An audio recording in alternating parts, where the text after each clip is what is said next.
diary and university calendar.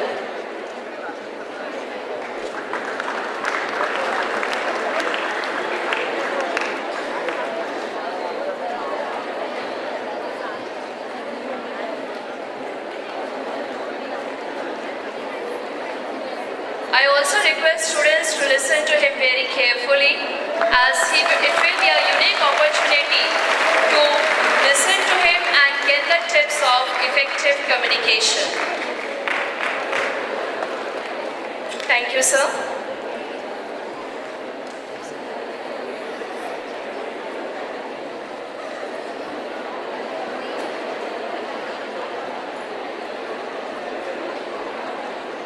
नमस्कार.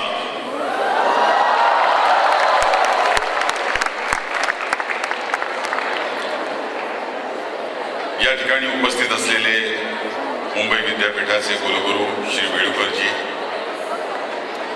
मुंबई विद्यापीठाचा माजी कुलगुरू स्नेहलताजी, नरेशचंद्राजी आणि माझे तरुण मित्र जे संपूर्ण महाराष्ट्राला सुपरिचित आहेत आणि आता महाराष्ट्रातल्या राजकारणाला देखील सुपरिचित आहेत, ते श्रीयुत आदेश बांदेकर यांचे मी या ठिकाणी कार्यक्रमाच्या प्रारंभीच मला इथं बोलण्याची संधी दिल्याबद्दल आभार मानतो. मित्र हो, स्नेहलताजींनी आताच आणि कुलगुरूने देखील भाषेचा उल्लेख केला आणि भारतामध्ये तर आपल्याला माहीतच आहे की किती भाषा आहेत. प्रत्येक राज्याची वेगवेगळी भाषा आहे, वेगळा त्या भाषेचा थाट आहे. म्हणजे हिंदी प्रांतात जरी आपण गेलो तरी हिंदी वेगवेगळ्या पद्धतीनं बोलली जाते असं आपण पाहतो. या भाषेवर एक सुरेख कविता मंगेश पाडगावकरांची आहे. मंगेश पाडगावकरांनी म्हटलंय की भाषेला वणवाहून पेटताना पाहिलं, भाषेला वणवाहून पेटताना पाहिलं. शिवाजी पार्कवर जर आदेश बोलायला लागले तर त्यांची भाषा वणवाहून पेटताना तुम्ही पहा. भाषेला वणवाहून पेटताना पाहिलं, लाजून कधी एकांतात भेटताना पाहिलं. लाजून एकांतात भेटणारी भाषा म्हणजे तुमची भाषा.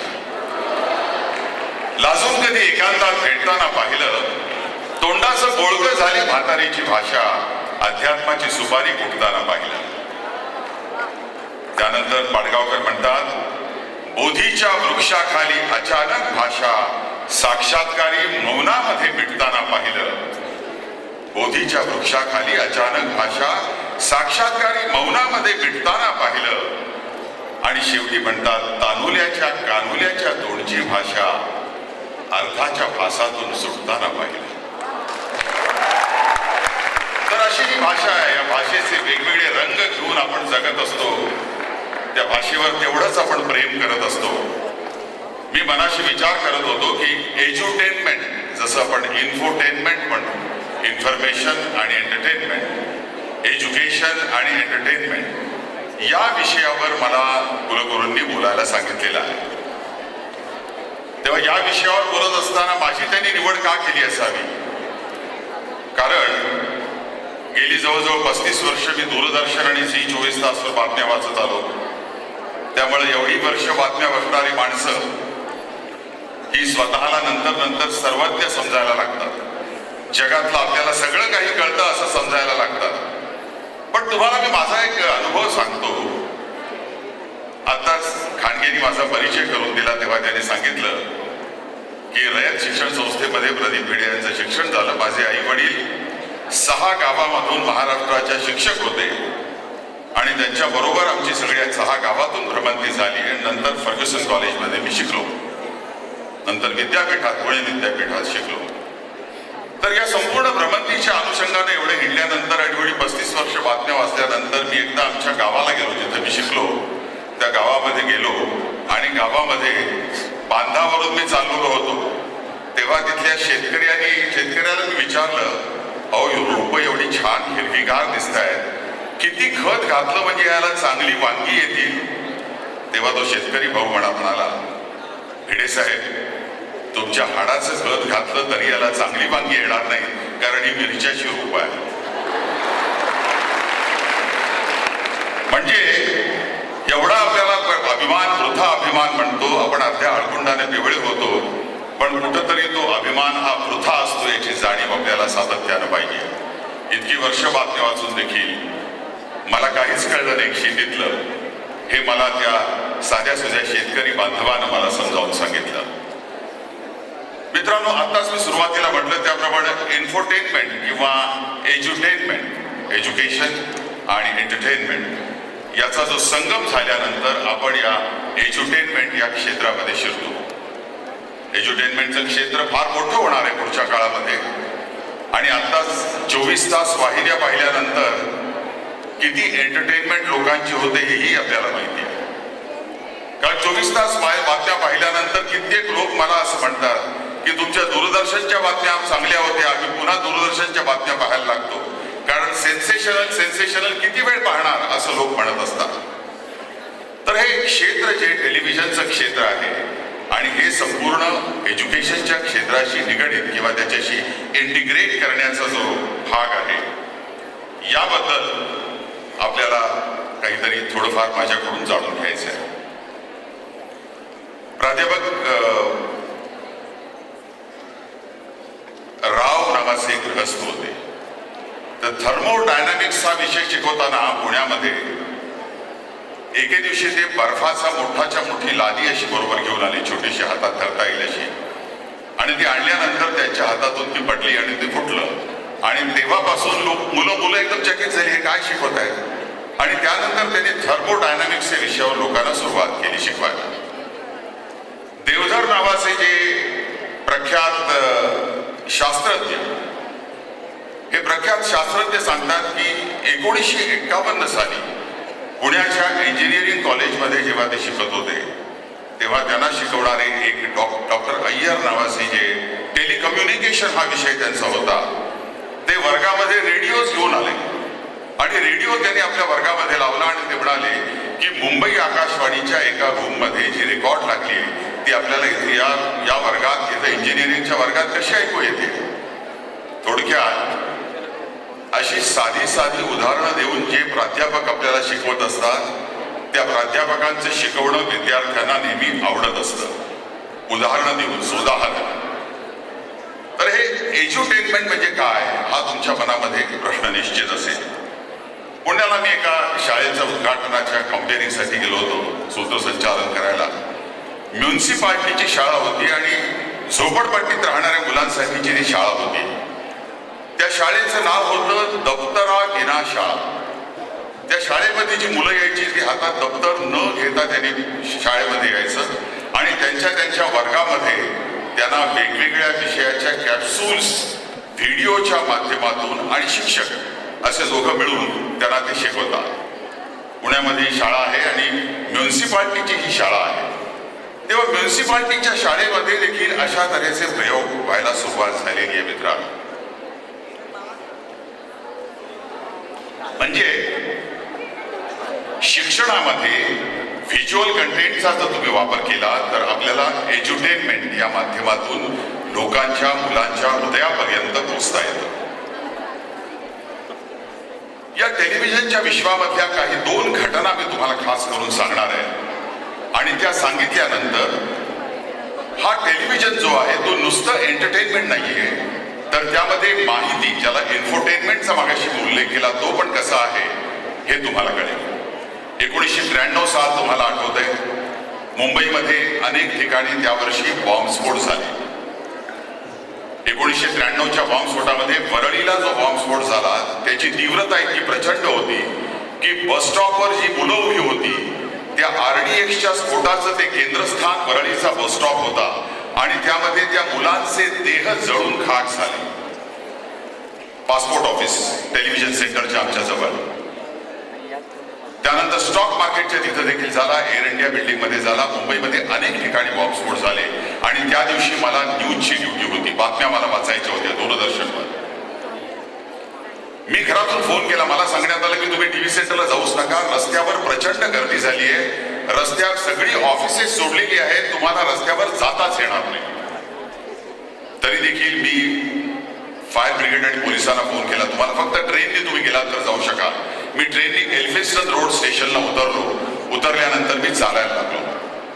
एल्फिस्टन रोड स्टेशनला उतरल्यानंतर मी जेव्हा चालत चालत टीव्ही सेंटरवर येत होतो तेव्हा मला बॉनेट टू बॉनेट असा असलेला प्रचंड ट्रॅफिक दिसत होता.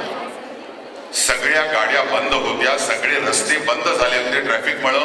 गाड्या कोणी हलत नव्हत्या आणि ऑफिसमधून सुटलेले अनेक लोक, कामगार म्हणा, अधिकारी म्हणा, हे सर्व बसेसमध्ये बसले होते. मला पाहिल्यानंतर त्यांनी विचारलं, भिडे साहेब काय झालंय नेमकं मुंबईत, आम्हाला अजून कळलेलं नाही काय झालेलं आहे. मी त्याला सांगितलं की मला देखील कळलेलं नाहीये, पण मुंबईमध्ये अनेक ठिकाणी बॉम्बस्फोट झालेत आणि अत्यंत तीव्रतेचे बॉम्बस्फोट ते. मी म्हणलं तुम्हाला घरी गेल्यानंतर बातम्या पाहिल्यानंतर कळेल, पण तुम्ही बातम्याच्या वेळेपर्यंत घरी जाल की नाही याची मला शंका आहे. त्यानंतर मी टेलिव्हिजनमध्ये गेलो. आम्हाला एक युनिट दिलं होतं त्यांनी सांगितलं की पासपोर्ट ऑफिसच्या तिथलं आपल्याला चित्रीकरण करायचंय. मी एक बघावं म्हणून मी त्या संपूर्ण युनिट बरोबर एक वृत्तनिवेदक प्रतिनिधी म्हणून गेलो. तिथं बघायला गेल्यानंतर कित्येकांचे देह, त्यांचे हात पाय असे तुटून तिथं पडलेले होते. पोलीस तिथं अजून मोठ्या प्रमाणात पोचलेले होते. पोलिसांची की उमग जी होती ती, आणि अत्यंत भयावह असं वातावरण होतं वरळीच्या वरळी नाक्याच्या पासपोर्ट ऑफिसच्या तिथं. आणि तिथं जेव्हा चित्रीकरण करायला सुरुवात केली टीव्हीच्या कॅमेऱ्याने, तेव्हा त्या लोकांचे नातेवाईक आमच्यावर चिडले आणि ते म्हणाले, तुम्हाला तुमच्या अकला काय घाण टाकल्यात का तुम्ही? आमची माणसं शोधतोय आम्ही, आमची माणसं गेलेली आहेत, त्यांचे अवयव आम्हाला काहींचे इथं समोर आजूबाजूला दिसत आहेत आणि अशा वेळेला तुम्ही आमचं चित्रीकरण करताय. आमच्या कॅमेरामॅनला तिथून बाहेर पडावं लागलं, तिथून टेलिव्हिजन सेंटरला परत यावं लागलं. पण मी तुम्हाला सांगतो, मुंबईच्या चेहऱ्यावर त्यावेळेला जी मी भीती पाहिली, तशा तऱ्हेची भीती माझ्या आयुष्यात मुंबईकरांच्या चेहऱ्यावर मी कधी पाहिलेली नव्हती. 1993चा बॉम्बस्फोट, त्यापेक्षा त्यावेळेला तुमच्यापैकी बरीचशी मुलं अत्यंत लहान असतील, जन्मालाही आलेली नसतील. तो काळ होता. मला आणखी एक घटना आठवते. 1991 साली एके दिवशी रात्री माझ्या घरात पुण्याहून माझे आई वडील आलेले होते. रात्री 12:30-1च्या सुमारास आमच्या न्यूज एडिटरचा फोन आला आणि त्यांनी सांगितलं की भारताचे माजी पंतप्रधान राजीव गांधी यांची हत्या झालेली आहे. श्री पेरुबुद्दूर म्हणून साऊथमध्ये जे गाव आहे तिथं, आणि ती हत्या झालेली असल्यामुळं पहाटे 5 वाजल्यापासून आपल्याला बातमीपत्र द्यायचं आहे. त्यानंतर मी लगेच घरातून बाहेर पडलो. तुम्ही ताबडतोब टीव्ही सेंटरला या म्हणून सांगितलं. घरातून मी बाहेर पडलो. बाहेर पडल्यानंतर जे मिळेल ते वाहन, कारण दरम्यान ही बातमी संपूर्ण मुंबईवर पोहोचलेली होती. मुंबईमध्ये संपूर्ण परिसर सगळे ठप्प झालेले होते. पोलिसांच्या गाड्या बाहेर उभ्या होत्या. एका गाडीला विनंती करी मजल दर मजल करत मी टीव्ही सेंटरला आलो आणि त्यानंतर माझ्या हाताने बातम्या लिहून पुढचं पूर्ण दिवसभर आम्ही दर तासाला त्या बातम्यांचं वाचन करत होतो.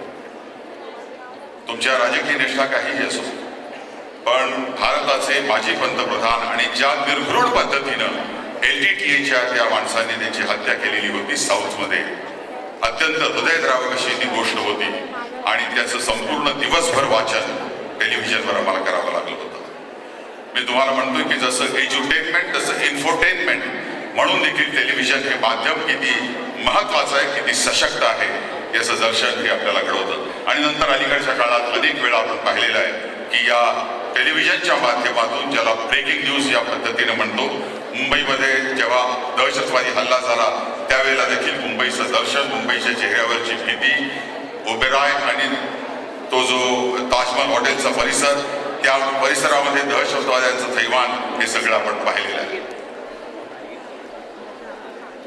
त्यामुळे टेलिव्हिजन याबद्दल बीबीसीने असं म्हटलेलं आहे, बीबीसीच्या एका मोठ्या डायरेक्टरचं असं विधान आहे की मानवी इतिहासामध्ये मानवाचं घर किंवा त्याचे आई वडील आणि त्यानंतर जिथं तो शिक्षण घेतो त्या शिक्षण संस्था, म्हणजे त्याचं शाळा असो किंवा महाविद्यालय असो, त्यानंतर सगळ्यात जास्तीत जास्त परिणाम हा भारतीय मनावर किंवा जगातल्या संपूर्ण मानव वंशावर, मानवी मनावर सगळ्यात जास्त कोणी केला असेल तर तो टेलिव्हिजन या माध्यमाने केलेला आहे. आणि म्हणूनच टेलिव्हिजन या माध्यमाचं महत्व हे एज्युकेशनच्या दृष्टीने आपल्याला उपयोगात आणता येईल का, हा प्रयत्न आपल्याला एज्युकेशनिस्ट किंवा या क्षेत्रातले तज्ज्ञ हे वारंवार आपल्याला करताना दिसत आहे. टेलिव्हिजनची जगभरातली व्याप्ती तर तुम्हाला आता माहिती आहे. असंख्य चॅनेल्स आपण भारतामध्ये आणि परदेशामधले पाहिलेले आहेत. सॅटेलाइट चॅनल आहेत. 90% अंतराळातली जागा ही फॉरेन सॅटेलाइट्सने भरून काढलेली आहे आणि भारताची सॅटेलाइट फक्त भारत आणि आशिया खंडातली सॅटेलाइट्स ही फक्त 10% अंतराळामध्ये आहेत. उरलेली 90% सॅटेलाइट्स ही सर्व विकसित देशातली सॅटेलाइट्स भारताच्या संपूर्ण या भूमिशावर अंतराळामध्ये ही आहेत. आणि म्हणून आपल्याला शिक्षणामध्ये या टेलिव्हिजन या माध्यमाचा जास्तीत जास्त वापर करता येईल का याचं एक अत्यंत चांगलं उदाहरण मी स्वतः पाहिलं होतं. मला मेडिकल या विषयामध्ये अत्यंत आवड आहे. अनेक ऑपरेशन्स मी स्वतः ऑपरेशन थिएटरमध्ये जाऊन पाहिलेली आहेत आणि असंच एक पुण्यामधल्या रुबी हॉस्पिटलमधलं माझ्या डोळ्यात एकत मेंदूवर शस्त्रक्रिया चाललेली होती. एक बाई होती जुन्नर परिसरातली.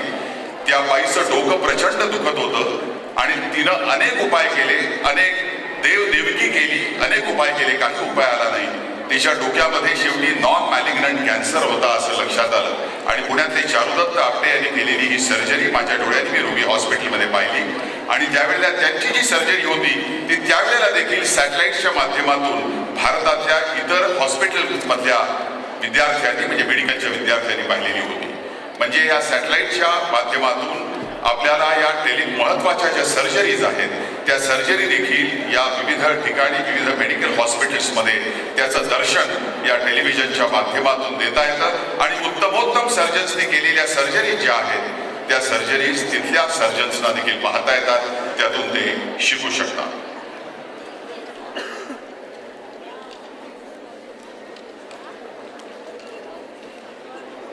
आणि कम्प्युटरचा जो उपयोग आहे याबद्दल तुम्हाला मुलांना काही नव्यानं सांगण्याची गरज नाही. howstuffworks.com म्हणून एक साईट आहे. त्याचप्रमाणे learn2.com म्हणून एक देखील साईट आहे. या साईटवर जर तुम्ही गेलात तर जगातलं सगळं ज्ञान हे आपल्याला या वेबसाईटच्या माध्यमातून मिळतं. एज्युटेनमेंटमध्ये या एज्युकेशनची जी सर्व साधनं आहेत आणि ज्यामध्ये टेलिव्हिजन आहे, त्यानंतर सॅटेलाइट टेलिव्हिजन्स आहेत, त्याचप्रमाणे या वेबसाईट्स आहेत, इंटरनेट आहे, याचा देखील फार मोठ्या प्रमाणात उपयोग करण्यात आलेला आहे. आता लहान मुलं हा आता मोठ्या कंपन्यांनी फार मोठा एक वर्ग आपल्या डोळ्यासमोर असा ठेवला आहे की ज्यांच्यापर्यंत एज्युटेनमेंटच्या माध्यमातून आपल्याला पोहोचता येईल. तुमच्यापैकी काही जण शाळेमध्ये असताना जर नेहरू सायन्स सेंटरला गेलेले असतील तर तिथं देखील त्यांनी उत्तमोत्तम प्रयोग तिथं प्रत्यक्ष डोळ्यासमोर आपण होताना पाहिलेले असतील. तसे नेहरू सायन्स सेंटरमधले प्रयोग हे प्रयोग मुलांना प्रत्यक्ष तिथं पाहता यावेत अशासाठी अनेक सिटीज किड्स झोन अशा तऱ्हेची एक इंटरेस्टिंग कॉन्सेप्ट आहे जी अहमदाबादला देखील कार्यरत करण्यात आलेली आहे. जिथं मुलं जाऊ शकतात आणि तिथं गेल्यानंतर त्यांना मुलांना सरकारी कार्यालय, पोलीस ठाणं, radio station, fire stations, television stations, hospitals, dental care, bank याची डेमॉन्स्ट्रेशन देणारी तिथं केंद्र आहेत आणि त्या केंद्रामध्ये विद्यार्थी जाऊन तिथं प्रत्यक्ष त्याचा अनुभव घेऊ शकतात आणि तिथं देखील टेलिव्हिजन या माध्यमाचा फार मोठ्या प्रमाणात उपयोग करण्यात आलेला आहे. मित्रांनो, आपल्या देशामध्ये जवळजवळ 30 कोटी मुलं ही 15 वर्षाखालील आहेत. 30 कोटी मुलं. आणि त्यामुळं या देशामध्ये मोठमोठ्या प्रमाणात एंटरटेनमेंट स्टेशन्स वगैरे एंटरटेनमेंट शॉप्स देखील प्रस्थापित होत आहेत. टायटन नावाचा ग्रुप आपल्याला टाटाचा माहित आहे. टाटाचा जो टायटन जी घड्याळ बनवतात त्यांनी या संपूर्ण मुलांना डोळ्यासमोर ठेवून एक मोठा बिझनेस यापुढे केलेला आहे. जर्नी अक्रॉस द टाइम, काल प्रवाह अशा तऱ्हेचे एक मोठं सेंटर 160 सेंटर्स ते आपल्या संपूर्ण देशभरात स्थापन करणार आहेत आणि त्यामध्ये 3D व्हिज्युअल्सचा देखील फार मोठ्या प्रमाणात ते वापर करणार आहेत. आणि त्याचप्रमाणे मेक्सिकन कंपनी आहे किड्स झोन म्हणून, ज्यामध्ये 20% शेअर्स हे शाहरुख खान सारख्या मोठ्या नटाने घेतलेले आहेत. आणि या किड्स झोन मध्ये मी आत्ताच म्हटल्याप्रमाणे अहमदाबादमध्ये ज्या पद्धतीचं एक सेंटर ज्याप्रमाणे स्थापन करण्यात आलेलं आहे की मुलं प्रत्यक्ष जाऊन विविध गोष्टींचा तिथं अनुभव घेऊ शकतील, याचं दर्शन देखील त्या ठिकाणी होणार आहे. हिस्ट्री ही अत्यंत कंटाळवाणा विषय मुलांना वाटतो. या हिस्ट्रीमध्ये देखील तुम्हाला डोकवायचं असेल तर हिस्ट्रीमध्ये डोकवण्यासाठी तुम्हाला अनेक चित्रपट आपण पाहत असतो. त्यानंतर मॅकबेथ सारखं नाटक आहे, क्लिओपाट्रा सारखा सिनेमा आहे, रायगडाला जेव्हा जाग येते सारखं वसंत कानेटकरांचं नाटक आहे. या अनेक नाटकांच्या माध्यमातून किमान हिस्ट्रीकडे म्हणजे नाटक हे जे माध्यम आहे, एंटरटेनमेंटचं माध्यम आहे, त्यामधून ती नाटकं पाहून देखील विद्यार्थी या हिस्ट्री या विषयाकडे आकर्षित होत आहेत की नाही, हा देखील प्रयत्न आपल्याला अनेक या ज्या नाटकातून देखील केला जाताना पाहतोय. आणि निश्चितच नाटक हे जे एक माध्यम आहे हे देखील या दृष्टीनं अत्यंत महत्वाचं असं माध्यम आहे. नंतर आता अलीकडच्या काळामधलं आपण पाहिलं कौन बनेगा करोडपती सारखं जे सिरियल आहे अमिताभ बच्चन यांची, ती देखील एक ज्ञान देणारी टेलिव्हिजनच्या माध्यमातून, किंवा रामायण आणि महाभारत सारखी जी महाकाव्य जी आहेत, मोठे ग्रंथ आहेत, ते देखील टेलिव्हिजन सिरियलच्या माध्यमातून पुन्हा नवनव्या स्वरूपात आपल्याला येताना दिसत आहेत. जुन्या सिरियलचं उदाहरण द्यायचं झालं तर प्रिया तेंडुलकर यांची रजनी सारखी जी सिरियल होती, त्यांनी आपल्या समाजातल्या प्रश्नांची उकल त्या रजनीच्या माध्यमातून केलेली होती. त्यामुळे टेलिव्हिजन हे माध्यम जे आहे हे अत्यंत महत्वाचं आहे. आणि या टेलिव्हिजनच्या माध्यमातून, सॅटेलाइटच्या माध्यमातून, इंटरनेटच्या माध्यमातून, वेबसाईटच्या माध्यमातून जे लोकांच्या पर्यंत शिक्षण हा जो भाग आहे तो लोकांच्या पर्यंत पोहोचवण्याचा जो प्रयत्न आहे हा येणाऱ्या काळामध्ये फार मोठ्या प्रमाणात आपल्याला होताना दिसेल.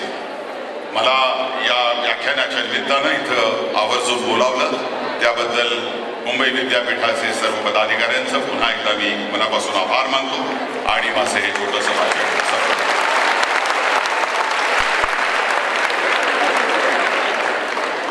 शुक्रिया महोदय. बहुत ही सुंदर तरीके से श्री प्रदीप भिड़े जी ने हमें शिक्षण और मनोरंजन के संगम के बारे में मार्गदर्शन KIA. We now move on to the next program. I request Dr. B.S. Bitwe, Coordinator NSS University of Mumbai, to introduce our next guest, Shri Adesh Bandekar.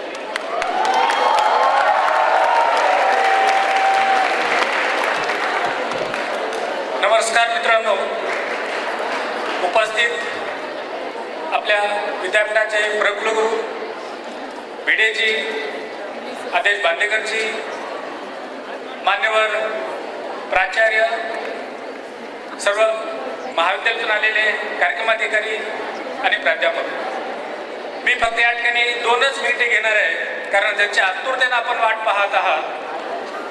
त्यांचा सुसंवाद, त्यांचं मार्गदर्शन आपल्याला या ठिकाणी लाभणार आहे. मित्रांनो, या ठिकाणी राष्ट्रीय सेवा योजना, DLL, DSW सर्व विभागाचे विद्यार्थी या ठिकाणी आहेत. मी या ठिकाणी आपलं कौतुक करतो की आपण वेळ प्रसंगी खेडेगावात जाता 7 दिवस, थंडी वारा कुठलीही पर्वा न करता त्या ठिकाणी आपण समाजाची सेवा करतो. हजारो होणारे बंधारे बांधलेत, आपण वृक्षारोपण केलेलं आहे. आमचं एक महाविद्यालय आहे की महिला सक्षमीकरणामध्ये एक मोलाचा वाटा ते देते. या ठिकाणी त्याचा उल्लेख करतो. KC कॉलेज, चर्चगेट, मुंबई, की कुरवाळे गावामध्ये त्यांनी महिलांसाठी आंघोळ करण्यासाठी बाथरूम बांधण्याचं काम त्या ठिकाणी घेतलेलं आहे. एक महिला सक्षमीकरणाचा एक वेगळा प्रयोग आहे. मित्रांनो, या ठिकाणी मी आदेश बांदेकर या ठिकाणी आलेले आहेत. आपल्या विद्यापीठाचे ते माझे विद्यार्थी आहेत. कल्चरल कोऑर्डिनेटर म्हणून त्यांनी काम केलेलं आहे, शिस्तबद्ध.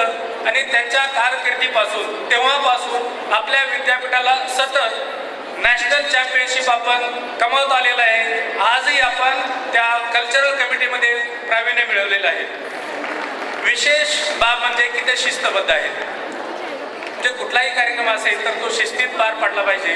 तर या कल्चर विभागामध्ये त्यांनी शिस्तबद्ध काम केलेलं आहे, म्हणून आपल्याला त्या ठिकाणी नॅशनल चॅम्पियनशिप मिळत आलेली आहे. सिनेस्टार आहेत आणि आपल्या अख्ख्या महाराष्ट्राचे ते भाऊजी म्हणून आपल्याला परिचित आहेत. धन्यवाद. My request to the Honorable Pro Vice Chancellor Dr. Naresh Chandra to welcome the alumni of Mumbai University with flower pot, diary and Mumbai University calendar.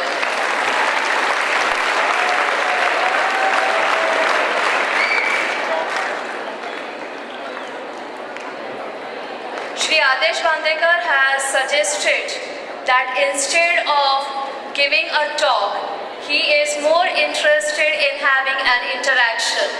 And so it would be question answer session wherein you can pose your questions to him and he will be very ready to answer your questions. The floor is all yours.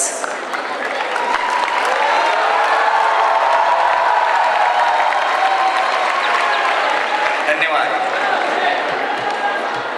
माझ्या सर्व मित्र आणि मैत्रिणींनो, तुम्हाला आदेश बांदेकरचा नमस्कार. कारण माय brother, ladies and sisters असं म्हटलं स्वामी विवेकानंदांनी. आणि तो दिवस म्हणण्यापेक्षा त्यांच्या जयंतीनिमित्त आपण हा युवा दिन साजरा करतो. आणि त्यानंतर जमलेल्या माझ्या तमाम हिंदू बंधूंनो, भगिनींनो आणि मातांनो असं नेहमी म्हणायचे ते हिंदू हृदय सम्राट शिवसेना प्रमुख बाळासाहेब ठाकरे. कारण आता इथे आल्यानंतर